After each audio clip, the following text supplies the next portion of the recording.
Que ya viene la revolución, para que se asustan será pa' mejor. Es el pueblo entero el que ya está gritando, ¡viva la revolución! Iranian nuclear weapons development. They have turned the island into a communist hellhole. The experiment in Venezuela has failed completely.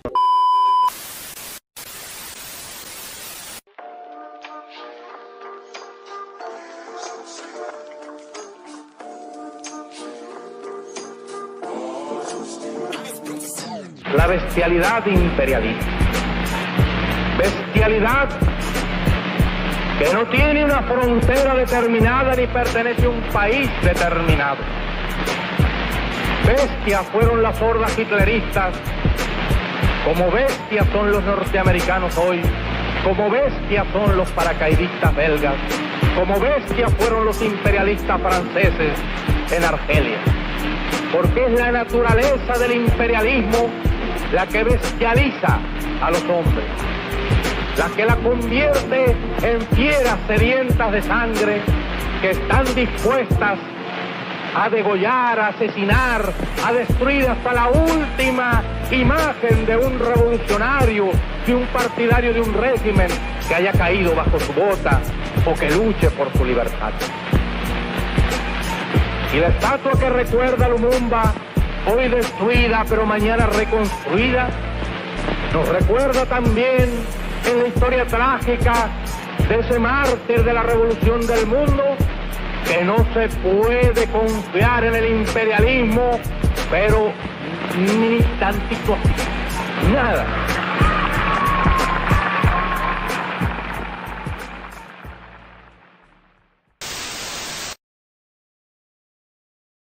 La canción que ahora vamos a cantarles cuenta, ¿no?, de cómo era Cuba en el pasado, de cómo aquí todo estaba en las manos de 4 señores y de cómo aquellos señores querían que se mantuviera aquel sistema.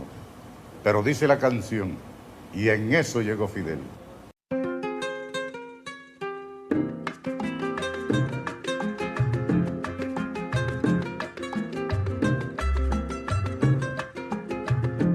Aquí pensaban seguir ganando el 100% con casas de apartamentos y echar al pueblo a sufrir y seguir de modo cruel contra el pueblo conspirando para seguirlo explotando, y en eso llegó Fidel. Y se acabó la diversión, llegó el comandante y mandó a parar. Y se acabó la diversión, llegó el comandante y mandó a parar.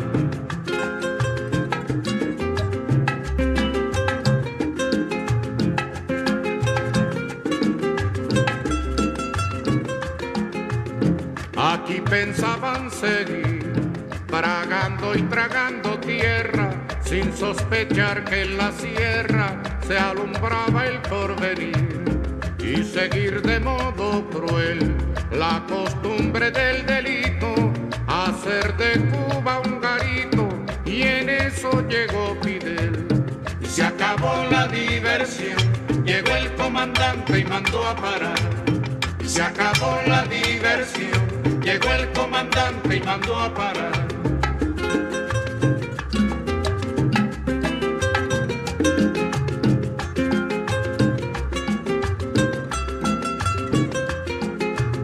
Aquí pensaban seguir diciendo que los cuatreros, forajidos, bandoleros, asolaban al país, y seguir de modo cruel con la infamia por escudo, difamando a los barbudos, y en eso llegó Fidel. Y se acabó la diversión, llegó el comandante y mandó a parar. Y se acabó la diversión, llegó el comandante y mandó a parar.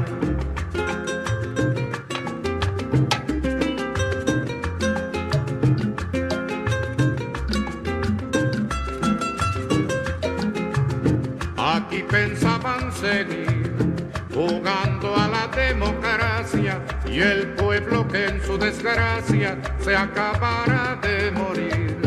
y seguir de modo cruel, sin cuidarse ni la forma, con el robo como norma, y en eso llegó Fidel. Y se acabó la diversión, llegó el comandante y mandó a parar. Y se acabó la diversión, llegó el comandante y mandó a parar. Se acabó la diversión y llegó el comandante Carlos Puebla. En eso llegó Fidel.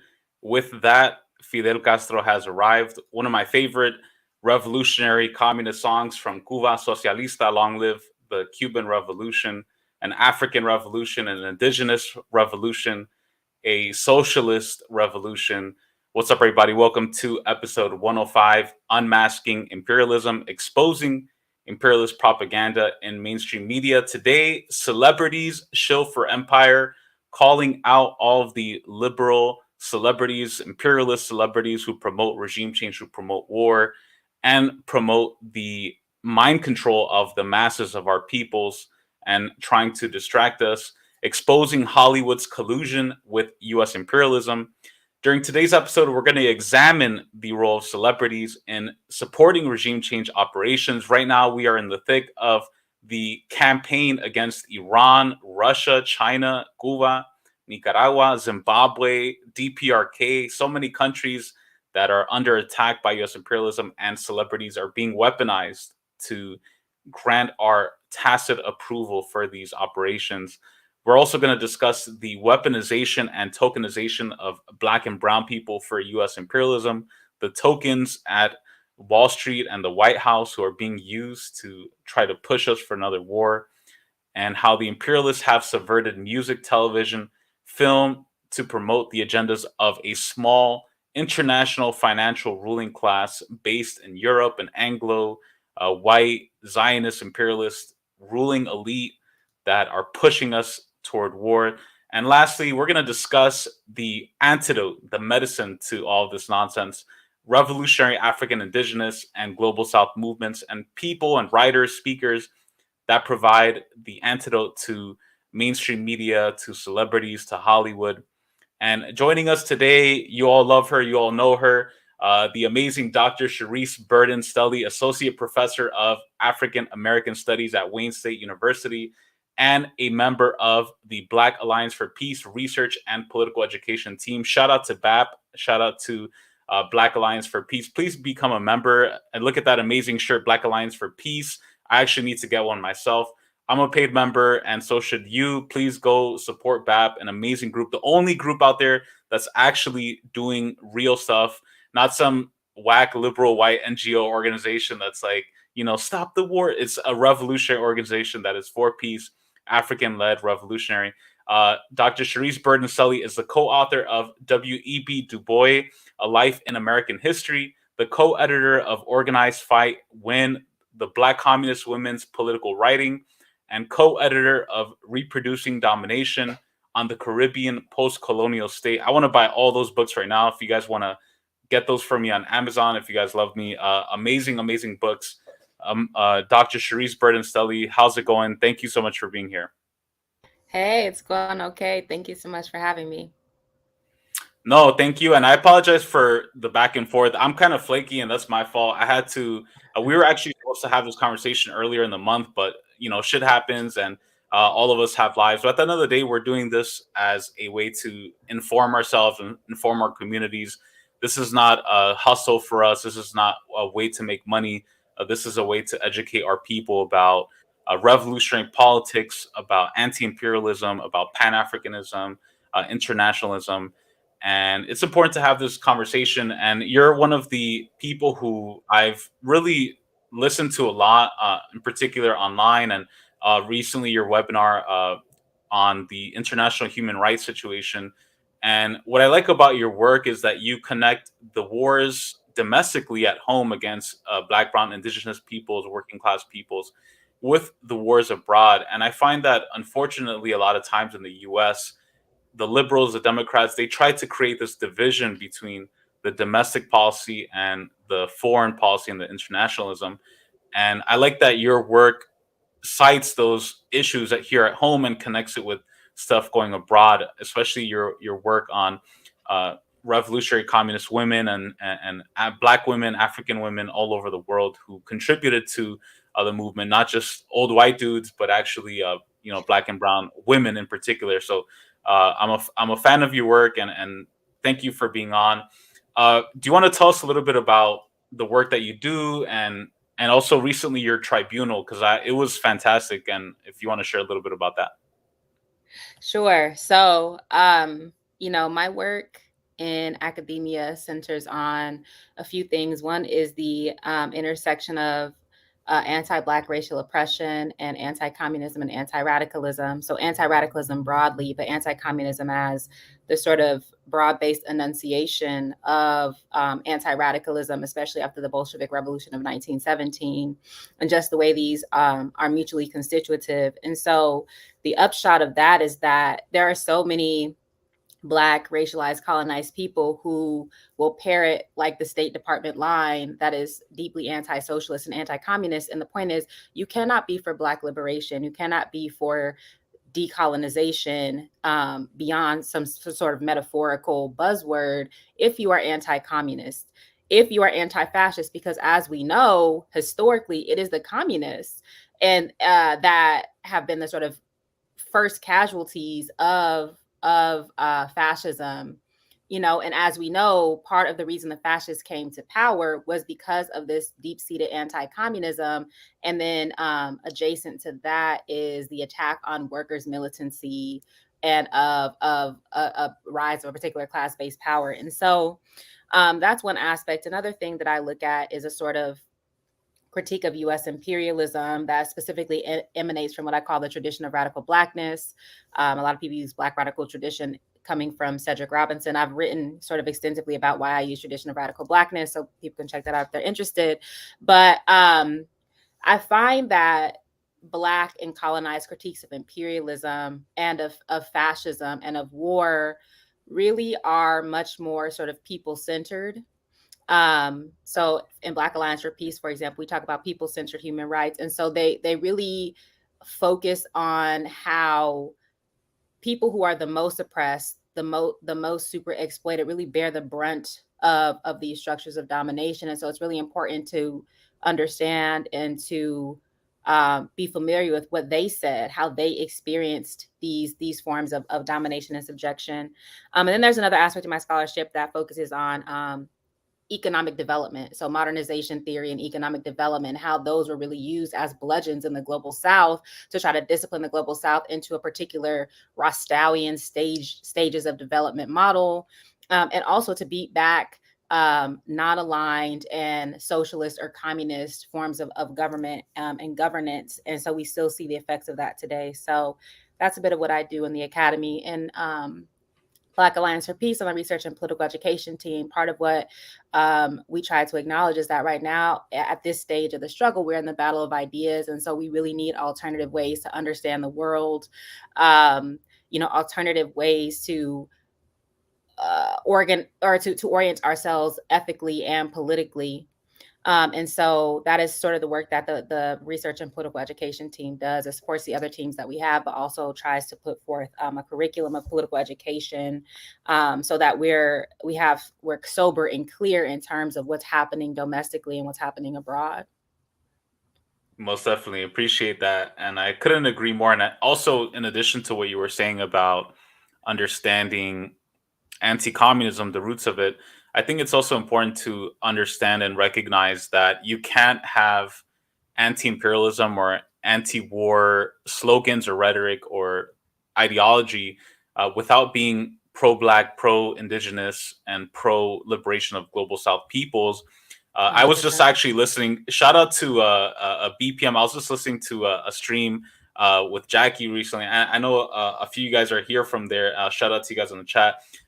Where they were talking about this upcoming demonstration. I'm not going to say the name of it, but it's basically a white-led anti-war demonstration in DC, and they have a lot of white libertarian conservative people who are like pro-America and pro-American patriotism, but they're against the war and all this stuff. And it's like, for me, okay, if they're against the trying to start a new war against Russia, all right, that's good. But at the same time, like, a lot of these anti-war liberals or libertarians, they still support the United States as a nation, right? We know it's not a nation; it's an empire, prison house of nations.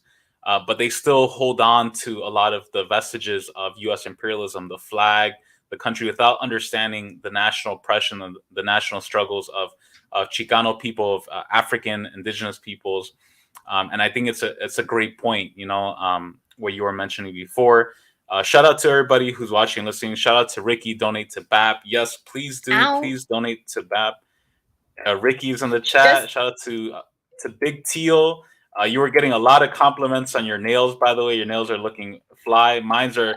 I just came from work. My little baby nails. I usually got the claws, but thank you. Got the claws out. Compared to mine, I work in construction, so you know how it is. Those are the people's nails. Don't be ashamed of them, man. People's, exactly. Yeah, my hands are tired after work. So, shout out to Black Nieto. Shout out to Sugar Shan. Shout out to Eric. To Big Teal. Everybody who's watching, listening, to Salifu.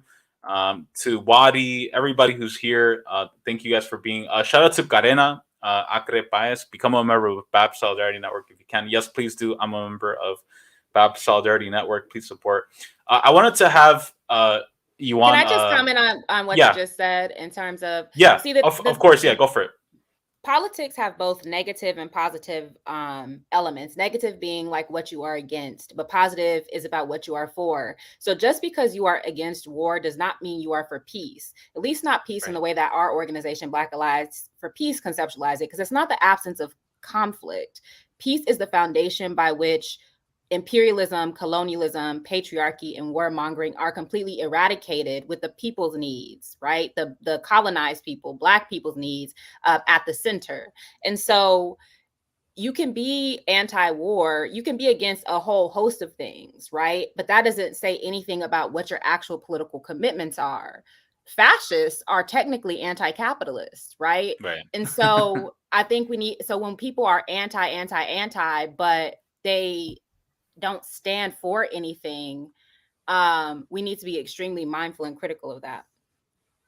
100%. And definitely agree. That was my critique. Right now, I'm not a member of any parties or anything like that. When I was involved with certain parties or groups or organizations, except for actually BAP is one of the few groups I'm a part of, because it's also the only group where there's normal, chill, working class people. It's not weirdos.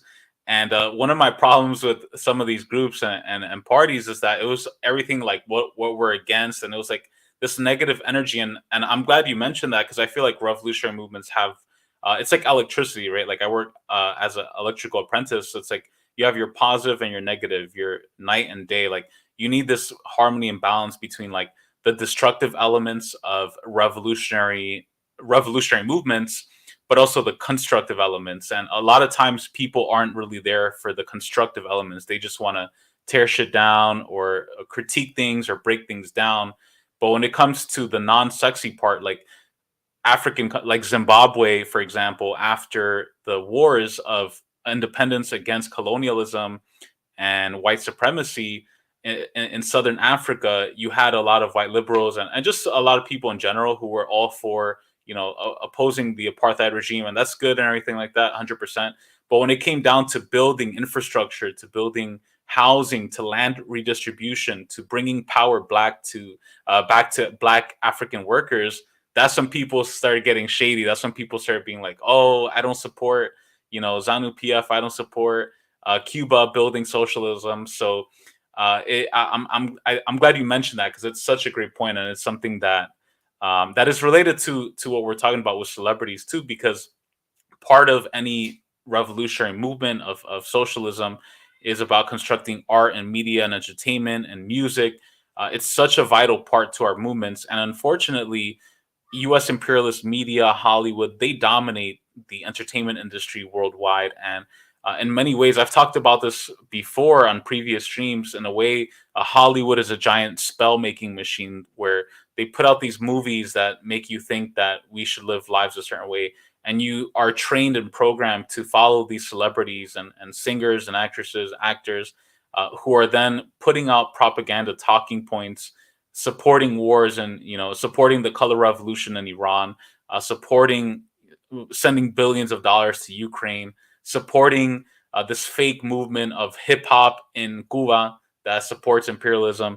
And so it just really bothers me. And I like your work because, you talk a lot about the psychological aspect of imperialism. So before we start, maybe is there anything recently that you've seen in mainstream news or media? It can be international or local that you feel like is something related to celebrities kind of promoting empire and imperialism, or like what's one kind of mass brainwashing thing that you've seen that a lot of people are kind of falling for? Where do I begin? I mean, we had people shaving their heads and cutting their hair for, when things for the sort of color revolution in Iran. And I don't want to diminish the sort of endogenous and internal actual righteous struggle that's happening internally within Iran, but that's completely different than people touting State Department lines and thinking that they're being progressive when literally they just sound like Anthony Blinken. So there was that. There was the whole rigmarole, hubbub around Tory Lanez and Megan Thee Stallion, which is fine, right? But and as if that our understanding of domestic violence, with intracommunal domestic violence, our understanding of the position of women hinged on that case. I bet you 100 women have been shot in the feet and otherwise since that case was resolved, right, in Megan Thee Stallion's favor, and nobody cares. And so we have people from, Viola Davis to whomever else posting all of this stuff on their social media about all different types of foreign policy that they don't know anything about. They simply don't have the range. They don't have the bars. They don't know anything, right? They just see whatever is on CNN or MSNBC and then misuse their platform to take a position that is inept. And so we see it all the time. We've seen countless Ukraine flags. I think what was it? Sean Penn hopped in his fucking kayak and went over there. So it's like, what's the black snowman name? Terrell Star. Like, we got these people that go and they basically are shills of empire, like the the title of this episode. And so, the problem is not just celebrity, though. The problem is that living in a celebrity culture produces celebritization, whereby that's then how we understand our politics. And so it's coupled with the sort of great man and great woman approach to history that is about, we think that, Martin Luther King, he freed the slaves and he put his cape back on and he came and he freed the blacks from Jim Crow. That it's like one man or one person, which completely erases the long history of movement building, the painstaking work it takes to belong to organizations, to struggle within organizations, to build movements, to sustain institutions in the face of state repression. We think it's just all you have to do is have the correct person, the next messiah, and that's what's going to free us. And that's completely incorrect. And this has been exacerbated. This celebritization has been exacerbated, but like influencer culture, to the point where even our I just call them elected influencers, our so-called politicians, they take these brave stands on Twitter and then fold like a lawn chair in Congress, wouldn't bust a grape in a fruit fight in Congress, because the point is to be able to get votes, right? It's basically likes. They're basically trying to get likes, but in the form of votes. And so this is the way that we understand politics. This is how people treat academia. It's how they treat their organizations. And then there's and then when people feel like they're not being centered in organizations, they understand that as violence. And all of this is part of this celebritization, this influencerization of our society that has like a long history, right? So like Gerald Horne, who writes about everything, he wrote about like the Hollywood 10 who were blacklisted in Hollywood and the long sort of campaign, anti-communist campaign in Hollywood, starting back in like the 1940s, 1930s even. And so celebrity culture produces this whole celebritization of how we relate to each other, which I think has a deeply anti-radical effect, to the point where we think, Beyonce is wearing a black, a beret and a black, a Black Panthers uniform, then somehow that is radical. Somehow that is what it means to be revolutionary. as opposed to, that meaning you have a good costume designer. So like we misunderstand so much because of celebrity culture. Yeah, fantastic. No, I definitely agree. And I like that term elected influencers. I'm definitely going to steal that. I also like the term, like when they talk about CNN or mainstream media as objective news, I just call them content creators who put out a certain opinion. Because one of the things we're told, like I went to school for journalism when I was an undergrad back in the day in college. And one of the things you're told is media is supposed to be unbiased, neutral. They're not supposed to have a perspective. And yet they do the very opposite. A lot of mainstream media, they promote imperialist talking points. They promote views that are antithetical to being objective. We know there is no such thing anyway. Like I'm just straight up when I tell people, I'm like, this is my perspective. You can still point out an objective truth, but you can do it in a way that you're straight up about where you're coming from. One of the things that I wanted to talk about is, in particular, when it comes to media and color revolutions, is the use of music in promoting regime change. So I don't know if you follow this. I think you did. And back in 2020, there was this attempted color revolution in Cuba that they called the San Isidro movement. San Isidro being a particular neighborhood in Havana where you have underground rappers and hip hop artists who are doing music and performances against the Cuban communist government that is African, that is working class led, that participated in the liberation of the freedom struggles in Africa. And yet mainstream media is inverting reality. They're making it seem like the Cuban government is this racist colonial government that's oppressing people. So what I want to do is I just quickly want to play a clip. This is from a concert in our favorite place, guys, Little Havana, Miami. Obviously sarcastic. They were Gente de Zona, and these are some of the artists from the San Isidro movement participating in a concert in Miami. So I'm going to play this and I'm going to read a little bit more from this article. And we'll try to talk a little bit about, in particular, because I think Cuba is such a perfect example of how celebrities and the psychology of brainwashing behind this. So I'm going to play this. And we'll talk about it.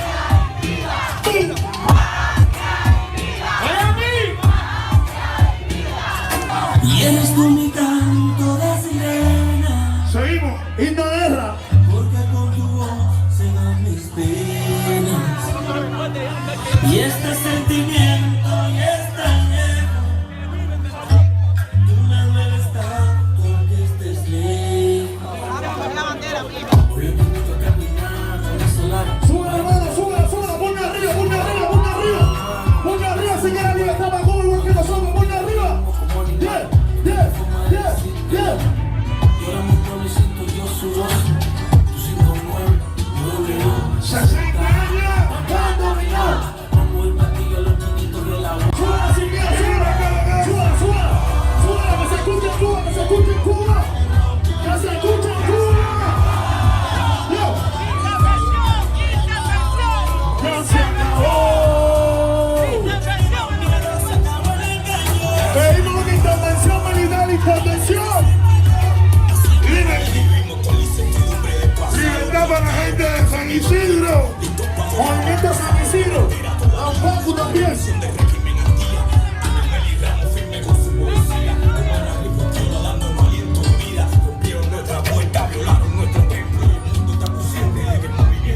Que se siente cuidado de ser cubano, comer una uña.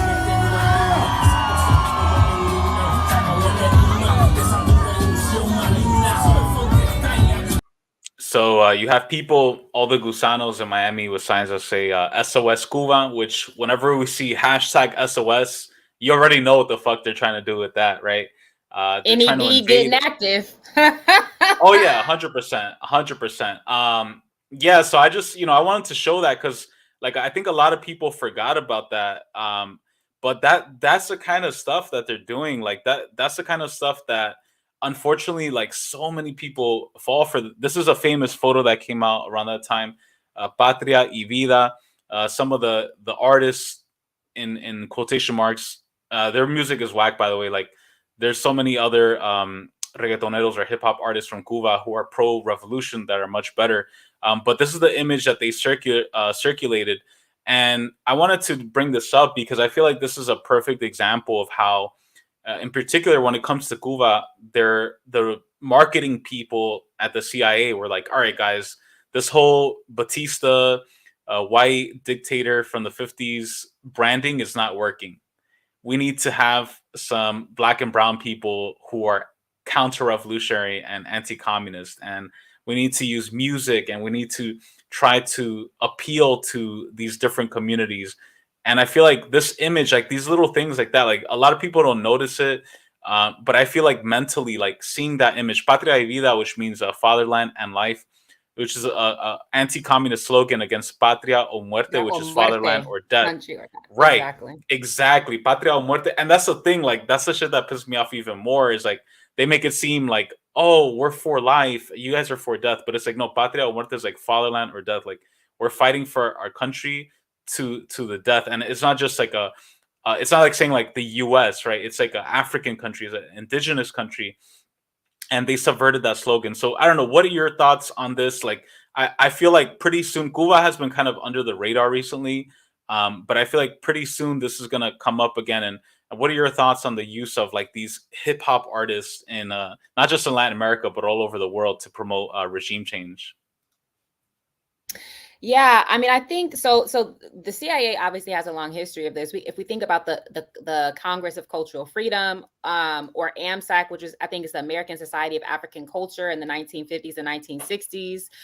If we think about the jazz tours that, you know, a bunch of, you know, so Satchmo and a whole bunch of people were doing on behalf of like the U.S. State Department, like the U.S. state has always used culture as class warfare. And this is what we need to understand. Propaganda, celebrity culture is class warfare. So, you know, Paul Robeson has this quote. He said, every artist, every scientist, every writer must decide now where he stands. The artist must take sides. He must elect to fight for freedom or for slavery. I have made my choice. I had no alternative. And so what we have to understand is that when these celebrities are caping for empire, they are taking a side. They are our class enemies. They are, and even if they come from poor or humble backgrounds, working class backgrounds, because they're upholding class interests, because they're upholding imperialism, these are our class enemies, period. And we have to understand that. And so I think that that's the first thing. The ruling class always seems to understand things that the left is ambivalent about for whatever reason, right? The ruling class, they're internationalists. The ruling class understand the role of culture and propaganda, right? They understand that shit is not, so when it comes from the left, or it comes from a socialist country, so-called leftists call this authoritarianism, or they call it, you know, anti-democratic. But when it's coming, but somehow it's acceptable when it's coming from the ruling class. They understand the tools of warfare. They understand class war, and they understand that we are at war, and not just in Ukraine, but war against colonized people, war against racialized people. And so if we don't understand celebrity culture in that way, then we think it's just, you know, people like, let us have stuff. Like, you guys hate fun. You hate what's the black girl joy, black boy joy, whatever. And it's like, you are directly participating in the terms of your immiseration when you not only, it's one thing to like these folks, right? It's another thing to parrot their political lines. I go to Beyonce to twerk. I don't go to Beyonce for my politics, right? And I think that that's the problem, is that they become conflated. We think that people who have money, people who have influence, or people who have access are somehow fit to lead. And this is particularly true for Black people. Black people are like the only group in the world that has leaders. I don't know if you noticed this, but who is the leader of the Latino community in America, in the United States? It's nobody. Only Black people. To the point where you have goofy ass Al Sharpton at Tyree Nichols' funeral. Why? Why? Why are you there sweating your perm out? I don't get it. So anyway, you know, I think, you know, and this is why we're losing, right? the working class, working people, we are the majority in the world. Racialized and colonized people are the majority in the world. But we're losing because we don't understand how these tools operate. And anytime we refuse to use them or let people tell us what those tools are, authoritarianism, totalitarianism, anti-democratic, then again, we're letting people who are wholly invested in our oppression tell us how we ought to be moving. The other thing that I'll say is that we cannot engage in race reductionism and assume that just because these Cubans are Black or of African descent that they're objectively revolutionary. That's bullshit. We know that. We've seen enough Condoleezza Rice's and Kamala Harris's and Ilhan Omar's and the one from Massachusetts, I forgot. I forget her name. Ayanna Pressley. Yeah. We've seen enough of those to know that, as we say, all skin folk ain't kin folk, and that people really believe in this imperialist project. And that, I've talked about elsewhere ad nauseum, like the But For Project. People really do believe the United States will be the greatest country in the world, but for racism, right? They really believe in this, the idea that the United States stands for human rights and democracy, inclusion, all of these things. And the only caveat to it is racism. So if we get rid of racism, then everything else would be fine. And we know that this is farcical. You can't get rid of racism without getting rid of imperialism. And also, racism has a material base. It's not hearts and minds. It's not ideas.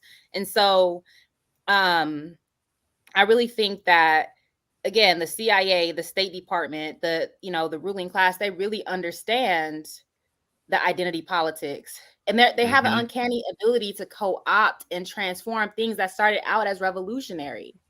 They take our shit and they harness it to counter revolutionary ends. And so, and great, I will say, history is on their side.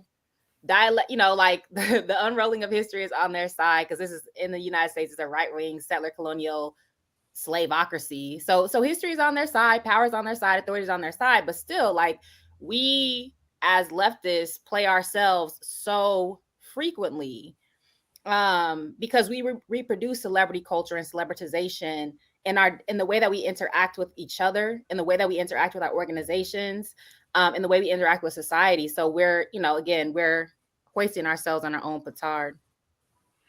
Such a great point. Fantastic point. And as I'm listening to you say that, I'm thinking about all of the people within the left who are so enamored with the idea of making it big and being a celebrity themselves, and who fall for the spell of their own weapon of the camera. Like this, for example, like the other day, because I used to listen to a lot of your streams, like maybe like a year ago.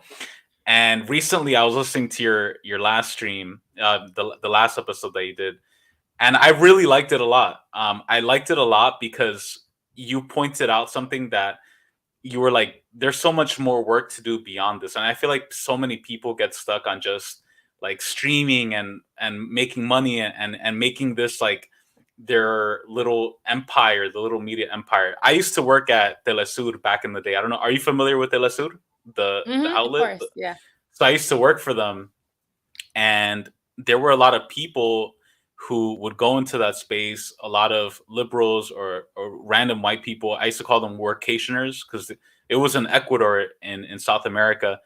And they were just there because they wanted to have a name for themselves and they wanted their own show. And they kind of fell in love with the camera. They didn't really care about the politics and the meaning behind it. Like they kind of for me, technology is a weapon. Like this is a weapon, a way of spreading information, spreading revolutionary ideology.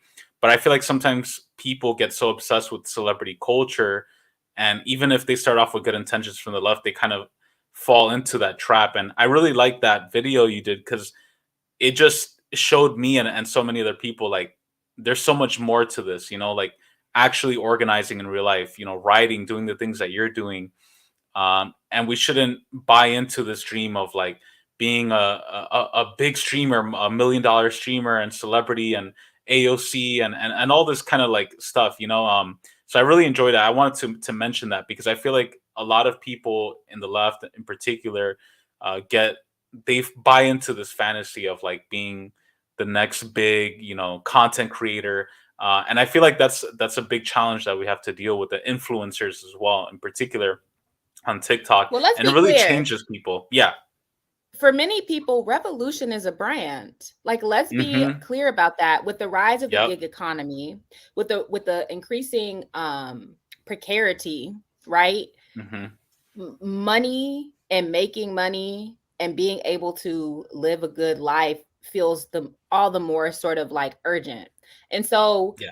people have brands, not politics. And Mm-hmm. I think that is why people are so invested in becoming the next big thing, the big idea, as Doja Cat said in Tia Tamara, because, and then there's something, I talk a lot about Schadenfreude, and one aspect of Schadenfreude is like taking pleasure in the demise of another, in the suffering of another. But one thing about Schadenfreude is that it's a form of protection. And so there's a way that people think accumulating wealth, a particular type of class ascension, and having a level of prominence will protect you or shield you from violence and shield you from being treated like those niggas or treated like those poor people, right? And so it becomes like a form of protection, which in a sense, one can understand that, right? You want to be shielded as much as possible when you're vulnerable to state violence, when you're vulnerable to occupying forces like the pigs. You want to try to have a buffer between that. But okay, but just keep it 100. Like, you can't say that you're for the people. You can't say you're doing this as part of a socialist struggle. You can't say that you're doing this for any political reason. I think that that's the problem. People think that their own individual success stands in for the well-being of the working class or stands in for the well-being of colonized or racialized people. And it's unethical, it's unprincipled, and it's dishonest. And then when you critique people, they call you violent. Right? They say that you're providing cover for this or that. They try to drag you and cancel you. And so they're enacting the very violence in the service of their own protection, in the service of their own Schadenfreude, in the name of radical politics. So yeah, it's real crazy. Damn. It's crazy to see that. As you're saying that, I can think of so many people already who are like that I've come across, in a lot of different spaces. One thing I wanted to ask you is, as somebody who is critical of mainstream media and is aware of a lot of the things that are going on and the programming and the mind control and the psychology behind it, what was your journey of radicalization like? Did you always sort of have that upbringing, or was there like a moment in your development politically that really set the tone for you to be able to see through the propaganda, see beyond the celebrities? It's interesting. I don't come from a movement background. I joined an organization like 3 years ago, right? And I still had a sort of a radical politic before joining an organization. But if you listen to those very old podcasts, I would say, I'm not an activist, I'm not an organizer, I'm an academic. But there came a limit to that where I felt like I could say all this dope shit, I can have the right ideas, but if they're just entrapped in like the Ebony Tower, if they're not accessible or applied to regular people, then it doesn't mean shit. It's just another form of accumulation. And this respect, knowledge accumulation, which is, it's like Scrooge McDuck, like diving into his gold coins and shit. So, Yeah. and so I really became radicalized through study, like in college. I was a, political science and African American studies major. I learned about Walter Rodney in undergrad. One of my professors was actually a member of the WPA. And, a class on economic development in Africa and a class on radical politics, like politics influenced me to get a PhD in African American studies. And then once I got to college, I was going to be a development economist. I was going to do my PhD on export processing zones. Well, initially when I applied to graduate school, I was studying Black feminism. Wow. Then I grew out of that. But whatever. Damn. Let me not say that. I'm just kidding, Black feminist. I didn't grow out of it. I just okay. Right. Don't drag me, please. Okay, so but then I started, like, when I was asking questions about economic development, I began to ask questions about socialism and why there were no political economists in my department, and a whole host of other things that brought me where I am today. But it really was through study. And then, joining my organization, there are two things that will change your life: joining an organization and falling in love. And they really are linked in a particular way. But, joining my organization was just, it gave me a different language. It gave me a different type of commitment and responsibility to speak differently, to ask more important and more relevant questions. And so, but I came to consciousness through study, which is why I'd be so offended when people are, so anti-intellectual, and so it make it seem like reading is some sort of class project. Like, reading, you telling niggas to read? Yes, we're telling people to read. Some of the most well-read people I know are regular people. They read, they read on their way to work. They read after work. They read to their kids. Some of the dumbest people I know are academics. And so, this idea that reading is somehow classist, don't get me started on that term. Anyway, is crazy, but these are some of the same types of people that can tell you every single sports statistic. They can tell you every single thing that Beyonce is doing. They know the latest thing on the Shade Room, but somehow reading books, studying collectively, somehow that's a class project, right? Somehow that's ableist. And so, study is really important, man, as is practice. Because, as we know, Fred Hampton said, theory ain't shit without practice. And I think that's true. But at the same time, practice without theory, without study is just movement. So. Yeah, most definitely. Shout out to Emma. We need more guerrilla intellectuals for the revolution. That's why we got Dr. CBS, a revolution, not just a bourgeois academic, but a revolutionary intellectual. And I like that you point out the importance of theory and studying, because I definitely agree. I feel like a lot of I feel like it's a phenomenon that happens a lot in the first world in the US, where you have people. I feel like it's also racist too, because like when a lot of white left groups are like, oh, we can't do theory because then we can't get any black or brown people to get interested in our group. That's we're completely inept. Like we can't understand like, oh, you can't bring a book. Things. You think they can actually read? Like the fuck? Like I just recently finished volume 1 of Capital, and I'm still working on volume 2. But yeah, it's important to study. It's important to understand theory as well as practice. And if you look at revolutionary Black Indigenous movements internationally, study and literacy has been a crucial part. I mean, look at the New Jewel movement in Grenada. Maurice Bishop encouraged literacy, had a whole brigade of literacy that traveled across the island of Grenada with books, not just about Marxism and communism, but about African history, international history.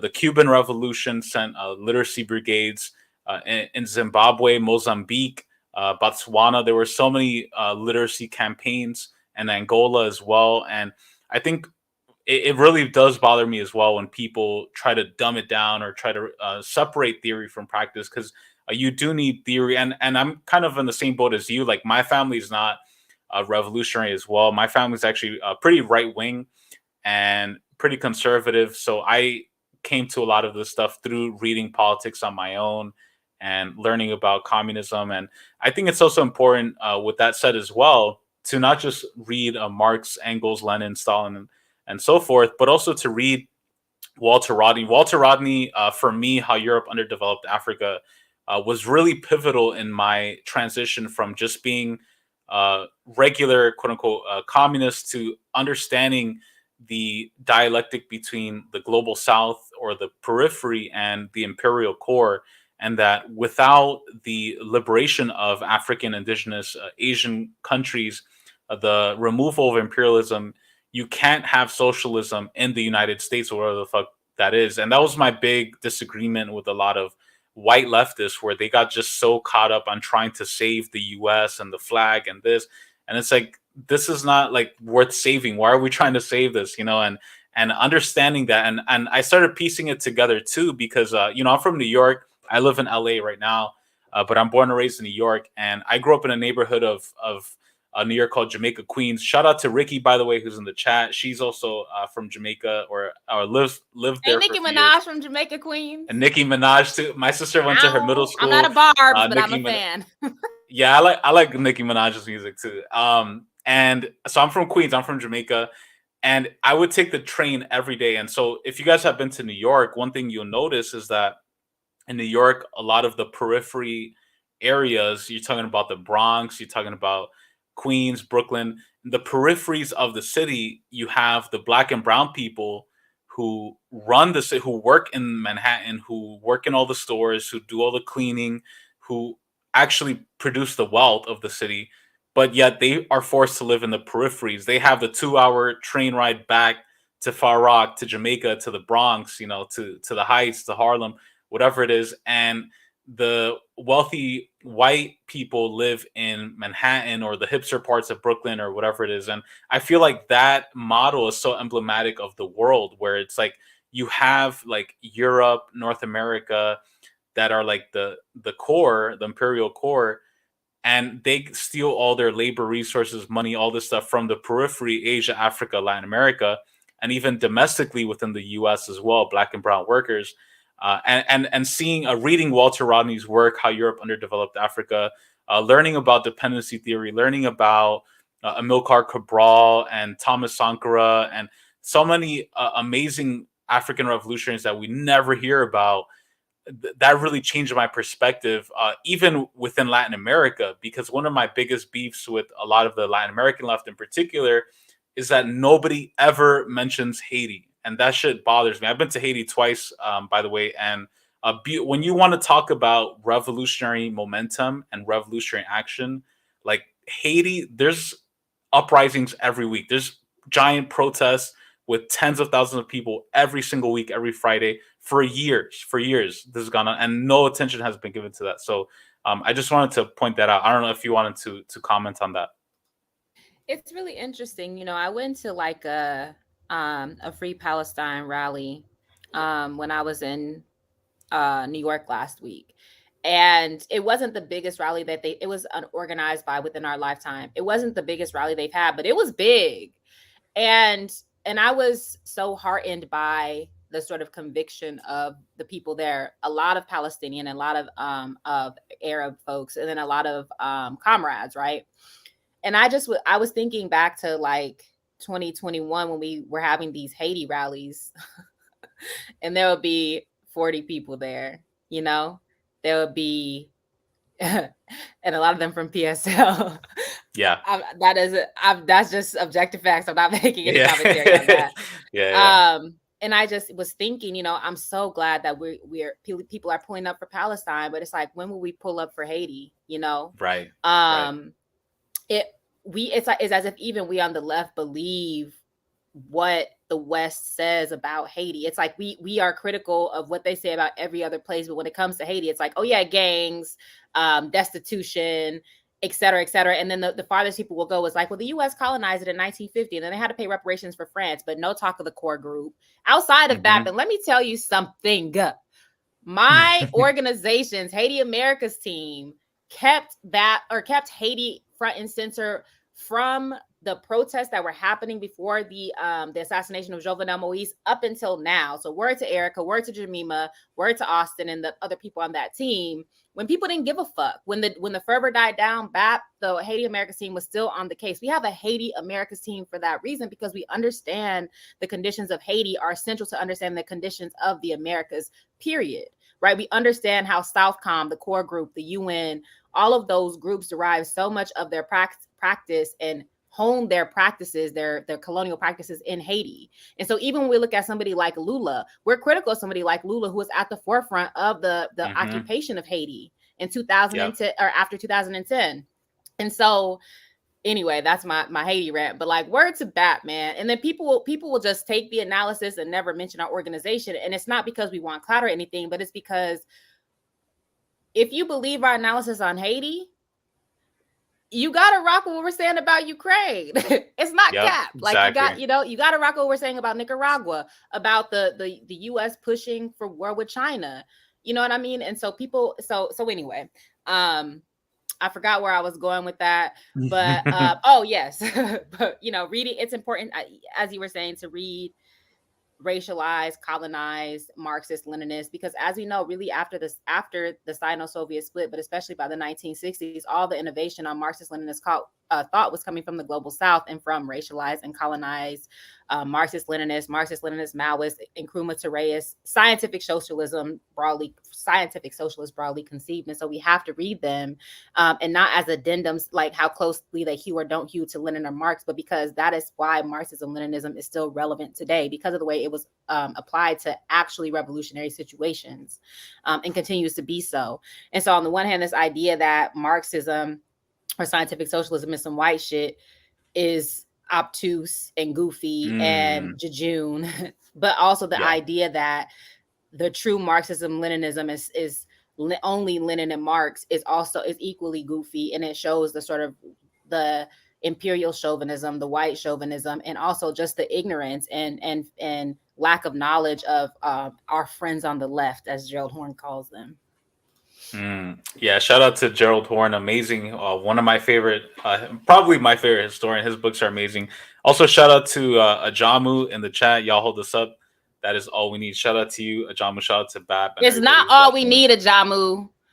It's not all we need. We're not stopping there. The dope Africans, it's not enough. Like our cadre can't bring about the revolution alone. We need all hands on deck. And so Bap, I'm glad Bap is leading the way, but we can't just have dope Africans in our organization. We gotta produce and train up dope African masses. And I know you know that, Ajamu. No, for shout out to you, Ajamu. Ajamu's actually Ajamu was one of the people too who I learned a lot from, and I would watch when I was becoming more radicalized. And it's funny because I guess I don't know if we all went through the stage, but I went through the stage of like respectability politics. Like I was also trying to dress up, and I was like, that I was always that nerdy kid from the hood who I was like second tier with the cool kids. Like I knew the cool kids, but I wasn't like the cool kid. But I always wanted to like move up and wear suits and get a job in the city. And after a while, I just realized, like, man, this is bullshit. They're never going to see me as an equal. They're never going to see me, no matter how hard I try, no matter how hard I change the way I talk or dress or whatever it is. They're never going to see me like that. And that was one of the realizations I had. I went to NYU for grad school, and I was also studying, what was I studying? I was studying political economy at NYU, and then after right now I'm working in construction, so I totally changed careers, and I just came to a moment where like I felt like academia, bourgeois academia, and this dream I had of being like this liberal scholar in the city, like it was just complete bullshit. I came across communism and I became more radicalized. With that said, what are your thoughts on celebrity academics? Like, for example, Noam Chomsky and Zizek and a lot of these people, or even some black and brown academics as well, who have been pushing some pro-imperialist propaganda. Like, give us a sense of like within the academy, what are some of the political struggles? How is it even being like a leftist or a communist in academia? Like, do people even, let you talk? Let me talk. Have you met me? Well, the first thing we need to understand is that academia is the intellectual arm of the state, period. And what the intellectual arm of the state is able to do is absorb radicals like myself. It's able to tolerate them to a certain degree. But, in terms of, it's difficult.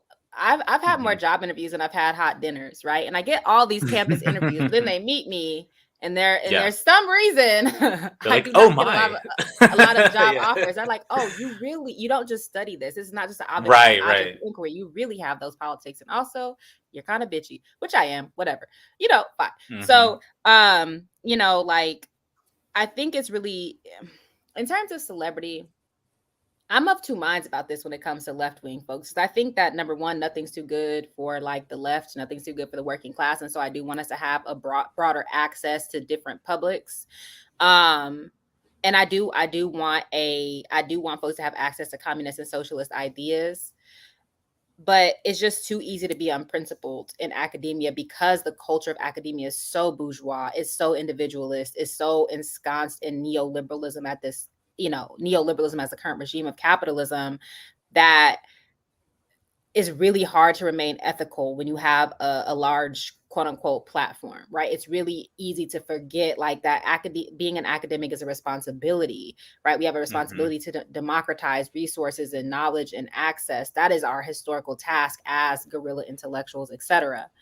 But celebrities in academia, it makes complete sense. It's another industry like anything else. We live in a celebrity culture. So why would it be that academics wouldn't have agents?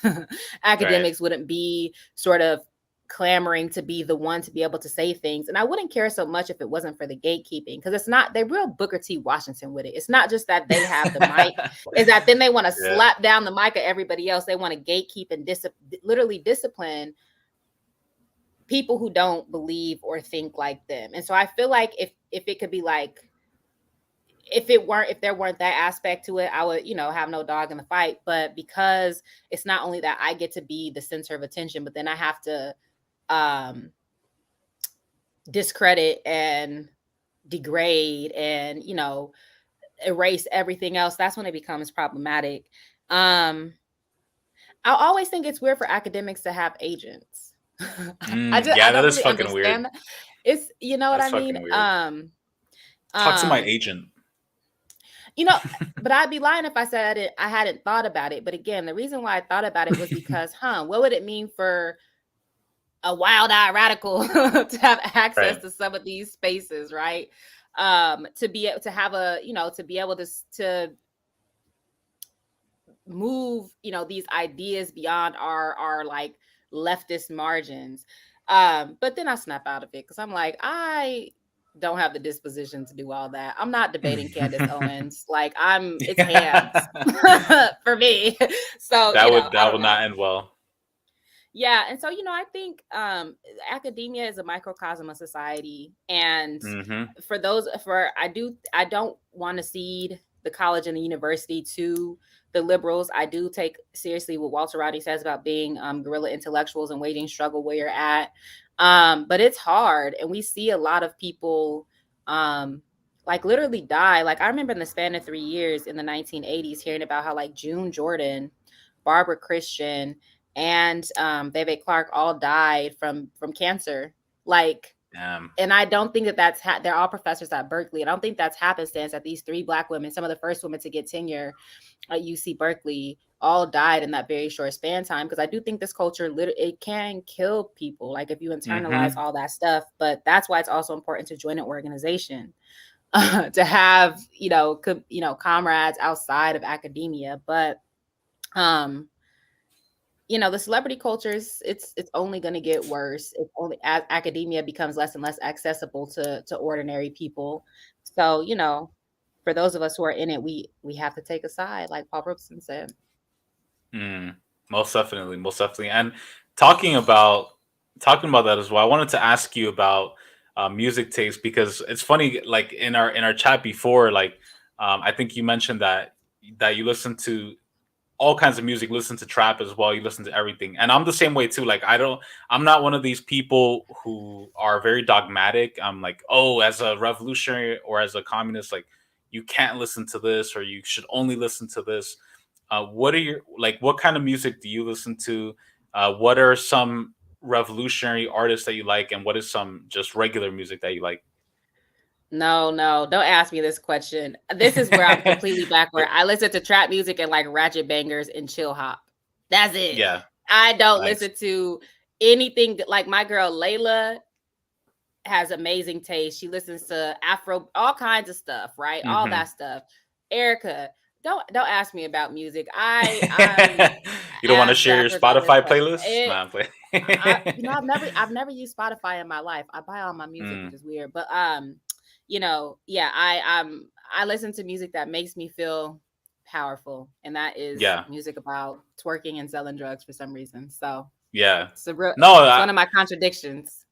It's so good. Honestly, we all have them, and people would be lying if they said that they didn't do the same. I think a lot of people are the same way too. Like I listen to reggaeton that's like basic and like mainstream as fuck, but then I also do listen to in Spanish nueva canción, which is like a new music, new genre of music that came about especially in the 60s and 70s with the revolutionary movements. Victor Jara, Ali Primera, and Carlos Mejia Godoy, and so many other people. So my playlist is random as fuck. Like you'll have some like 1970s like communist indigenous anthem from like, you know, Latin America, and then it'll be like Meek Mill, then it'll be like fucking, you know, Tego Calderon, and so it's mixed too. And I feel like it's healthy to have those conversations. And I ask that because I feel like music is such a vital part of the left. Like if you go to leftist events in Latin America, I haven't been to leftist events in other countries. I've been to a leftist event actually in Bangladesh. That's another story. But in Latin America, like music and socialism are one in one. And Victor Jara, who was one of the Chilean communist guitar singers, very popular, he said that music is a very powerful weapon. And nowadays, and this is in the 1973 when he was murdered, that he said that the imperialists are beginning to subvert music. They recognize the power of music. And in many ways, so I'm kind of rambling here, but I was talking to one of my friends, and he's an older Chilean guy. He was in this guerrilla movement called MIR, Movimiento de Izquierda Revolucionario. And his name was Victor Toro. And he's an older guy. He's like maybe 60s, 70s. And so he was a guerrilla fighter in Chile, fighting against the fascist Pinochet government. And he has an interesting story because he grew up in Chile. You know, he fought against the Pinochet dictatorship. He knew all these Nueva Canción revolutionary singers. Eventually, he went to Cuba, and eventually he ended up in the Bronx. And he ended up in the Bronx at a time in the 80s, with the 70s and the late 70s, early 80s, the rise of hip hop, right? Kool Herc and Africa Bambaataa, and a lot of the original hip hop groups. And it's interesting because this is like an immigrant Chilean guy. His English is very poor. Like, you know, he, like if you were to see him on the train, he just looked like a older Latino guy. But he literally, like, he would tell me stories. He's like, I witnessed like the rise of hip hop, and I saw, and he's a communist, and he's like, I saw that the original like hip hop parties and events and events that are taking place in the Bronx had a very Pan-Africanist, leftist message to them, and it was like a political thing, you know. And then eventually, he said, over time into the 80s, he saw how a lot of these Zionist music labels started getting involved. It started being about drugs, and in a way, like he said, it started getting more subverted. I found that really interesting, really fascinating, because it just shows you, like, you know, he's not like a scholar. He's not like, you know, somebody who is even very well educated, but he was just like a communist Chilean guy who grew up in the Bronx, who saw this happen in the Bronx at that time. And I just find that so fascinating. Related to that, what do you think now about like the state of music and entertainment, and how we're being sort of programmed? Like, what do you think the programming is taking place now? Is it like isolation? Is it materialism? Is it like, you know, what do you think is happening now? Yeah. Sorry if that's a random ass question, by the way. Sorry. You know, no, what I think is I think it's alienation. I think it's individualism. I think it's idealism, a lot of idealism, like from how we understand love, right? Yeah. Eros, to how we understand Pan-Africanism, like if like Wakanda, like more people know about Wakanda than they know about, like, you know, Guinea-Bissau, for example. You know, it's a lot. It seems, you know, so for example, I haven't seen the new Black Panther movie, but I know the premise. Obviously, I can't get away from it. But like, you know, the fact that the Mayans are fighting like the Africans, but the CIA dude is good. Like, it's like, come on, bro. Like, in what world? In what, like, except for Marvel? Yeah. In what world is that the plot, right? And so, you know, I think that but it's also entertainment in general. Like, people want to be entertained and distracted instead of informed and educated. And I think that entertainment does a good job of that. It's like food. You know, I was watching something about how, like, you know, Doritos are supposed to have like the perfect combination of like salty and umami and crunch that makes you eat a lot of it. And I feel like with entertainment, it's the same way. They have the cheat code for like, what are the things that draw you in and make you like binge on Netflix or see 13 movies about some fucking white people fighting random crime. Like, you know what I mean? There's also a deep normalization and heroization of police and the military state apparatus. They're always the good guys, we know in real life. Like, they're odious and anti-human. There's an odious and anti-human structure, the military and the police, which are two sides of the same coin. So I think that all of that is what is encouraged through entertainment. There's a lot of multicultural liberal fantasy that, you know, it's interesting. We see the more and more of like interracial couples and interracial dialogue and living arrangements as fascism is on the rise, as there's a deep attack on Black studies and so-called CRT, which is just, you know, don't know any Black oppression, basically, right? And so it's a way to, it's an imposition, it's idealism, right? It's what people hope for, a certain class of people or a certain group of people hope for, in ways that are completely abstracted and deracinated from what's actually happening in society, right? We're in danger. We are under duress, and people are entertained, right? People are captivated by liberal bullshit. And so it's super dangerous. And that's why in some ways, I think that our struggle now is a lot harder. And then, you know, it's really weird to compare now to like the 1930s or McCarthyism or whatever, but it's more difficult because there's so much more distraction and there's so many more ways to not be involved, to not pay attention, to be entertained, and to negotiate the terms of your immiseration in ways that make you feel good. And as we know, oftentimes when you want to poison people, you make it attractive, you make it taste good, you make it look good. This is even in like nature, right?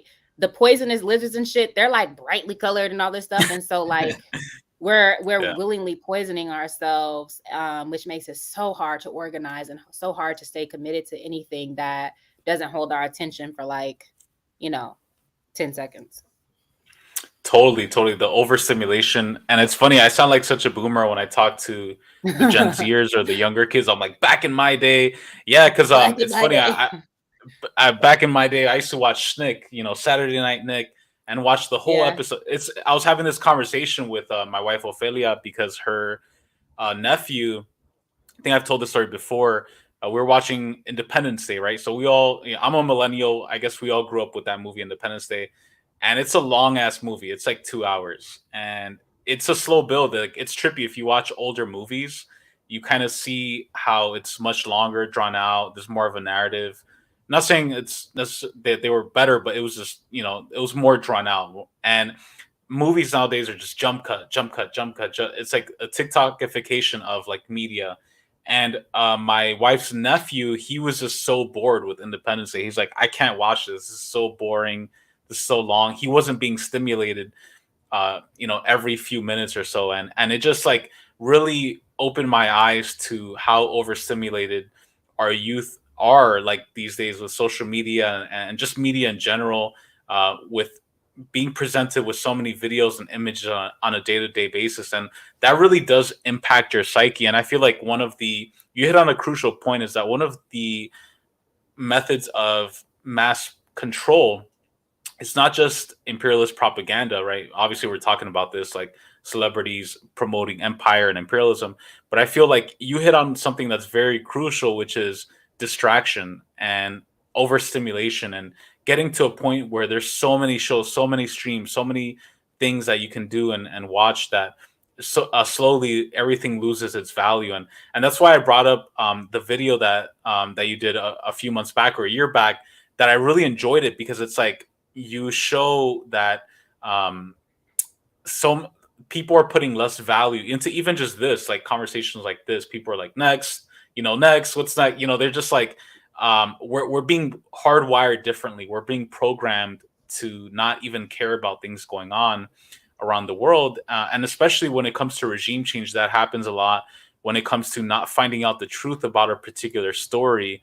For example, another example that I like to raise is Syria. Like, you remember 2014, 2013, everybody was like, Assad is gassing his people, chemical weapons, he's murdering people.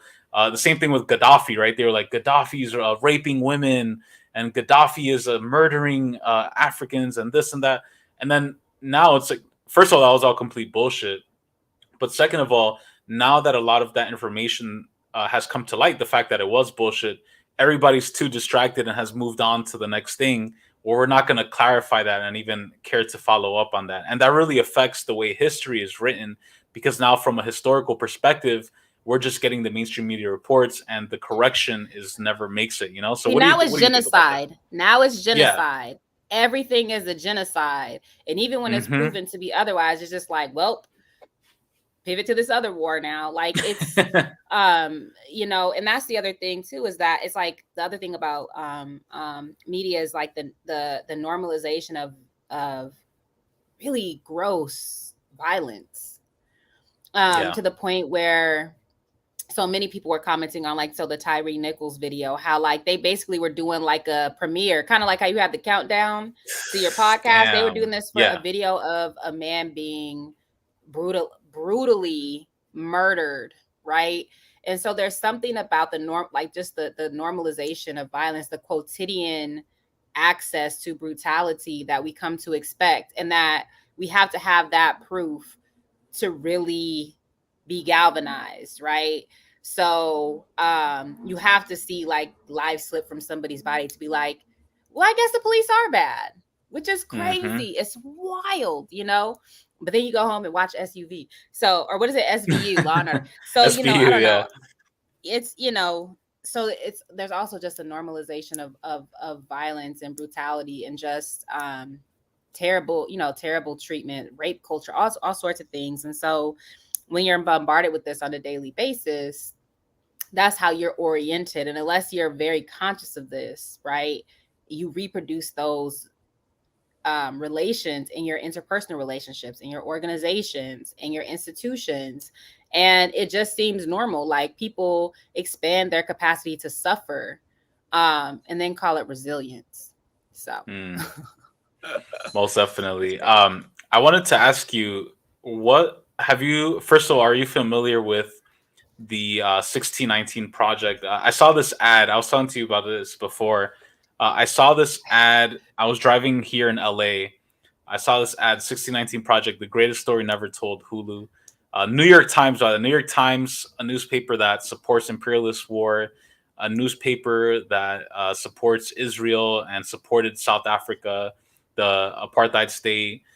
New York Times, a newspaper that had funding from a lot of former slave owners and just the elite bourgeois capitalist class, now producing the story, like the greatest story never told. I feel like, in a way, the mainstream media and these mainstream outlets are trying to have their own narrative about what actually happened with the brutal history of racism and slavery in the U.S.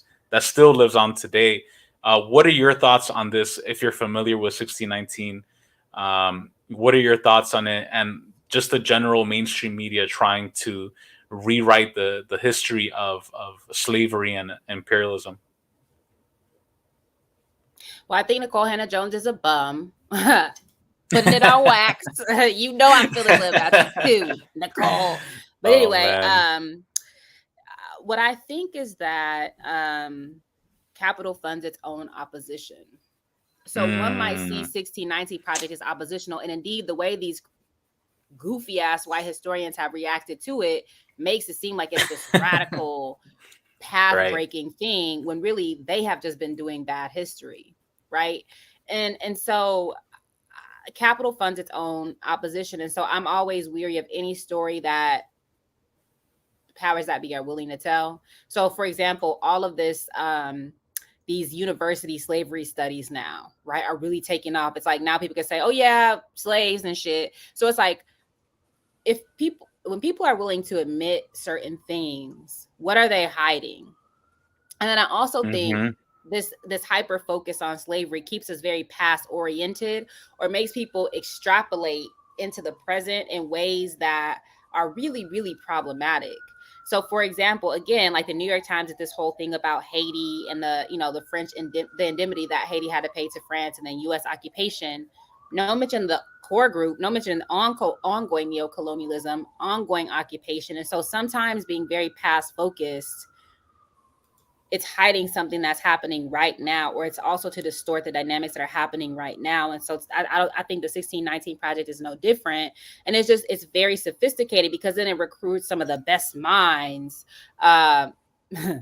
you know, to participate as pundits or talking heads. And some of these scholars are sharp, and it's, to be fair, Nicole Hannah-Jones did take up Gerald Horne's 1776 thesis. It's actually the basis of how she starts this thing out. But because she's a bourgeois, she's not even, people keep calling her academic. She's a journalist. Because she's that, she doesn't have any bars. She doesn't have the range to actually do anything with it. And because she's invested in this American project, she's invested in this U.S. project.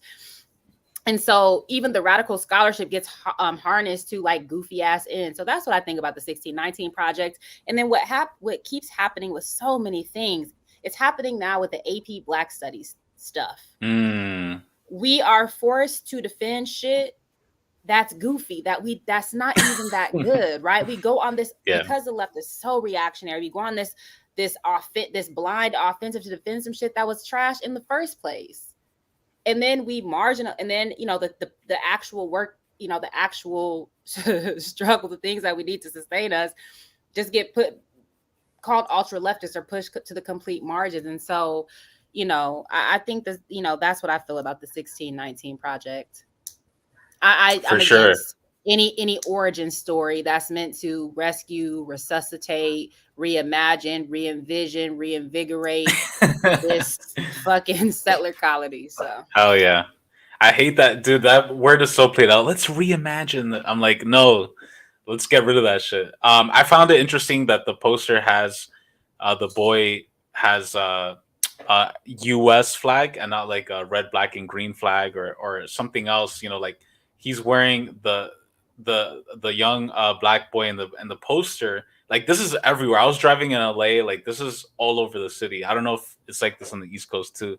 But this is like propaganda too, right? This is like in a way of trying to make people feel like, oh, like let's all come back together to the empire and we're gonna heal our wounds as a nation. And it's just like, the subtle stuff like that. I feel, even though it may not seem that crazy from the onset, the accumulation of these images and this kind of propaganda over time adds up.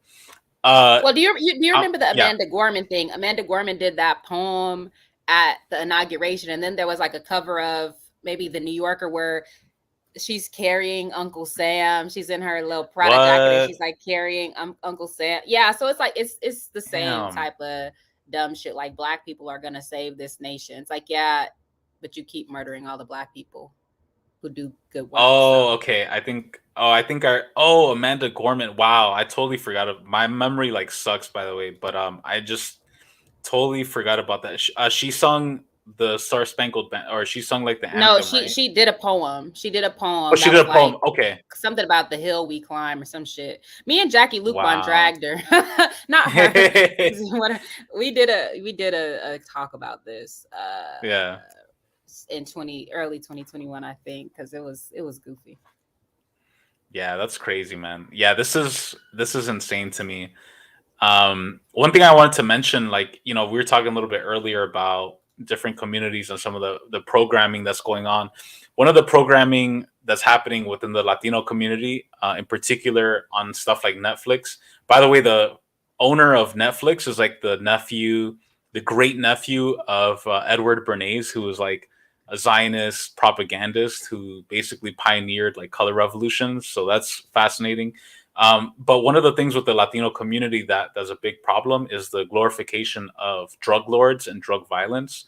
you have all these shows like Narcos and El Señor de los Cielos and La Reina del Sur, and a lot of these shows are being pumped out that glorify these sort of drug lords and drug cartels in a way that is really interesting, because a lot of the U.S. aligned countries in Latin America and the Caribbean obviously are major drug trafficking countries.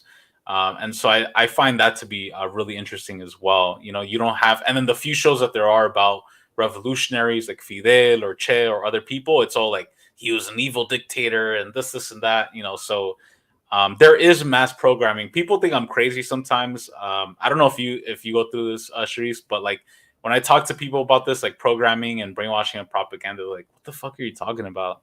And sometimes it can be kind of isolating, you know, to say that. Do you ever feel like that, or? I admit you also have a community. I only talk to people who think like me. So you know, I fully admit I'm a preach to the choir person, because I do think the choir needs to be preached to. I've been told my politics are for the already converted. Absolutely correct, because what I'm not gonna do is argue with no bourgeois Negroes. I'm certainly not arguing with no whites. Period. And so, you know, so I don't have too many of those conversations. It's like, this is why I really admire people, you know, people like Erica, even somebody like Derica Purnell, who, you know, she will have conversations with people who are on the fence, or with people who she's trying to, you know, bring over to abolitionism. Listen, I'm the second line. After you knocked them, after you flipped them, then it's like I got the readings. Like, you know, I can keep them on the side, but like I'm not doing that. That's not a good use of my time. For sure. No, same here. Most definitely. Yeah. Oh yeah, no, for sure. I'm not gonna keep you much longer, because I know it's late on the East Coast. But before we head out, just to wrap up, final question I want to add. You're in LA? No way. Yeah, way. Oh shit! What part of LA? Downtown. Downtown? Oh, okay. You know, I'm actually like 20 minutes. I live in Highland Park. It's like it's a former Latino neighborhood, but now it's a lot of yoga mats and soy lattes and shit. But that's cool. But you live somewhere else. Like, you don't live in LA. Yeah, I live in Detroit. Yep. Oh, okay, cool. All right, you live in Detroit. All right. Yeah, shout out to Detroit. A lot of amazing Arab revolutionaries out there. I had a lot of good Syrian, Lebanese, Palestinian communist friends. Just to wrap up, what I wanted to ask you is, what are some books or lectures or revolutionary scholars, including yourself and Dr. Gerald Horn and others, that you recommend for people to check out?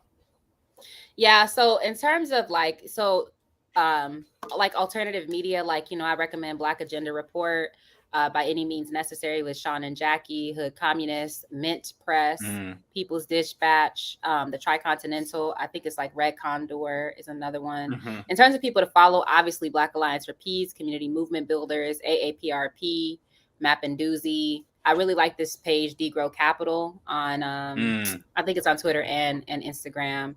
A Korean sister who's really dope. People's Forum. So those are just some people to follow to like cleanse your timeline. In terms of books and documentaries, so CLR James has this book called American Civilization that really gives an important analysis of American celebrity culture. It's one of his most slept on books. It was not completely finished, but like I really recommend that book. Organized Fight Win, obviously, it's bars. Decolonial Marxism and Any Walter Rodney. I always recommend Walter Rodney Speaks. It's my favorite. Any Cabral, two pieces that were just recently recommended to me. Our People Are Our Mountains, and then The Weapon of Theory, which obviously, you know, both of these I was already familiar with. This person reminded me. Shout out to Kali Akuno. Any Gerald Horn, but especially the trilogy, which is Dawning of the Apocalypse of Settler Colonialism, and The Counter-Revolution of 1776. In terms of documentaries, there's Concerning Violence, The Battle of Algiers, Black Power Mixtape, Bia Richards, A Black Woman Speaks. And then there's a channel on YouTube called Afro-Marxist that has all sorts of clips and stuff on there. So amazing. That's a good little starter pack for a lot of it is US and Black, but a lot of, you know, it's Black internationalists or Pan-Africanists. So, but those are good places to start. Hell yeah. And shout out to Piolin's Ghost in Peru, reading your book in Lima, CBS. Ow! So you have fans all the way in Peru, which, by the way, is resisting a U.S.-backed coup, and indigenous peoples are fighting back there. Solidarity with the comrades. Shout out to Peru. Shout out to my compañero Yamir Chabur. Revolutionary greetings, comrades from Queens. Shout out to Queens, my hometown. Shout out to Big Teal. Shout out to Ricky. Shout out to Joe the Red. Everybody for watching and listening. Charisse, thank you so much for joining. It was really a pleasure speaking with you. I'm greatly appreciate your work. Your books, hands down, like right now on my Amazon wish list are like high up there. I have a few Gerald Horne books up there too. I'm gonna make sure to check those out. Send me your address. I'll send you some copies. For sure. Thank you. I really appreciate that. Thank you so much. Is there anything that you want to pitch, or like any way for people to follow you or anything like that before we head out, or anything coming up? Join a revolutionary organization, struggle within your organization, hold it to its highest principles and standards, and dealing from celebrity culture. That's it. Step out of Babylon, as Max Romeo, one of my favorite artists, says. Step out of Babylon, because it will suck you in, and it will. The devil always presents offers, and we have to reject those offers. So, thank you so much. I would love to have you back on. Have a great day. Take care, and shout out to everybody for watching and listening. Take care, everybody. Thank you. All right. Bye-bye. Do you know what it means to have a revolution? And what it takes to make a solution? Fighting against oppression, boy. Not turning down depression, boy. Whoa, boy.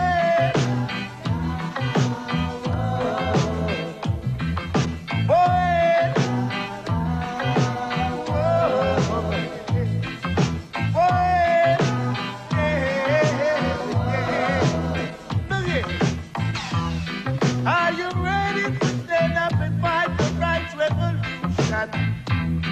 Are you ready to stand up and fight it just like soldiers? Many are called, few are chosen. Look here. Many are called, few are chosen.